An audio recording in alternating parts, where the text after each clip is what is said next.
Assalamualaikum warahmatullahi wabarakatuh. Perkenalkan, nama saya Abdul Majid Bedawi dari Politeknik Negeri Madura, jurusan Teknik Listrik Industri. Di sini saya ingin mempresentasikan tugas akhir saya yang berjudul Rancang Bangun Bug Boost Converter dengan maksimum power point tracking MPPT pada panel surya menggunakan kontrol PID. Di mana panel surya yang saya gunakan ialah 50 watt peak.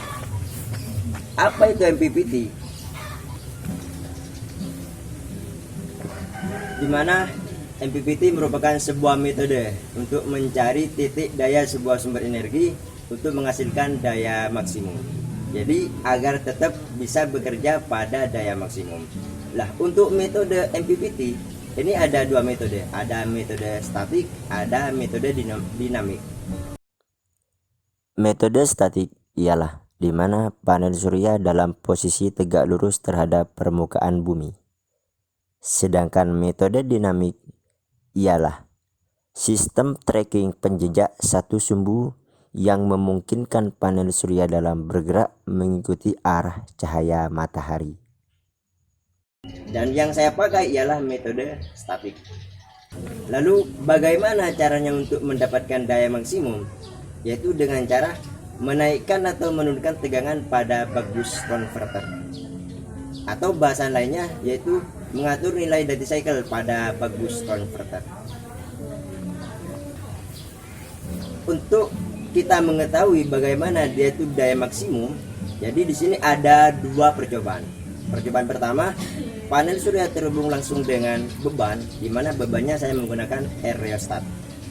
Ya, yang kedua, panel surya terhubung ke bug boost converter lalu ke beban. Nah, nanti daya yang dihasilkan antara menggunakan panel surya langsung ke beban dengan panel surya terhubung ke bug boost lalu ke beban, nah itu nanti dibandingkan dayanya, lebih tinggi mana dayanya, lebih mendekati maksimum yang mana dayanya. Nah, nanti dibandingkan. Nah, jadi untuk percobaan kali ini ada dua percobaan. Mungkin langsung saja kita ke pengambilan data.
Untuk data yang pertama yaitu 0 resistansi. Nilai resistansinya itu 0 ohm. Jadi pada rheostat di sini 0 ohm. Arus yang mengalir 2,48 ampere, tegangan 1,53 volt. Untuk beban 2 ohm, kita ubah ke 2 ohm. Arus 2,42 ampere,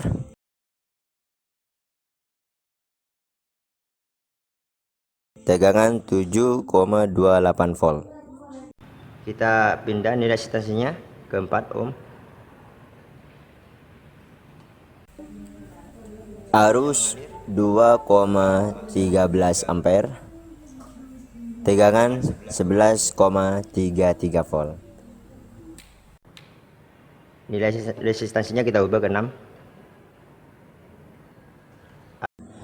Arus 1,72 ampere, tegangan 13,44 volt.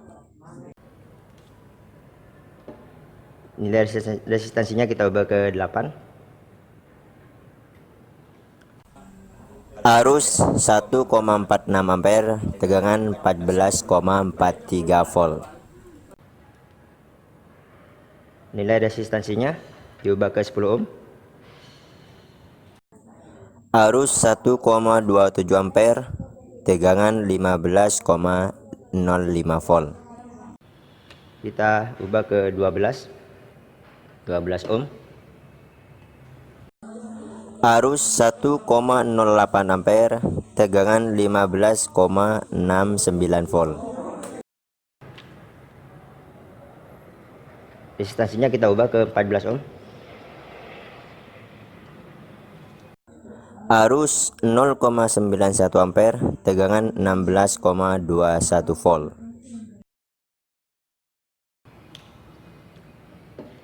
Untuk resistansinya kita ubah ke 16 ohm. Arus 0,87 ampere, tegangan 16,37 volt.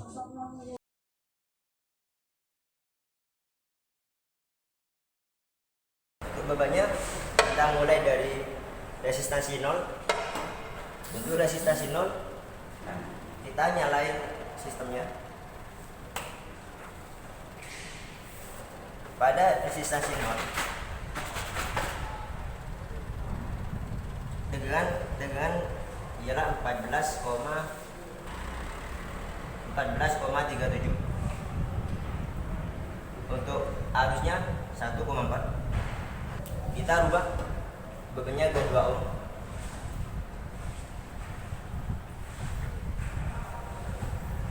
Arus pada input yaitu 1,38. Tegangannya 1,38. Kita ubah resistansinya ke nilai 4 ohm. Tegangannya yaitu tegangan input 15,30. Arusnya 1,29. Kita ubah resistansinya ke 6 ohm. Ya. PN nya 15,45. IN nya 1,24. Karena keterbatasan waktu, mohon maaf sebelumnya. Langsung saja saya akan tampilkan daya MPPT dengan tanpa MPPT. Untuk kurvanya di sini daya MPPT itu warna orange dan yang tanpa MPPT warna biru. Di sini bisa dilihat bahwasanya daya yang menggunakan MPPT ini lebih tinggi, mulai dari 0 resistansi, 2 resistansi, akan tapi di 4 resistansi sampai 12 resistansi lebih tinggi di daya tanpa MPPT. Kemungkinan besar dari faktor cahaya matahari. Tapi untuk selebihnya sampai 50 itu daya MPPT lebih tinggi daripada daya tanpa MPPT. Jadi lebih mendekati daya maksimum menggunakan daya MPPT, dan untuk turunnya itu tidak terlalu drop jika menggunakan MPPT. Terima kasih. Wassalamualaikum warahmatullahi wabarakatuh.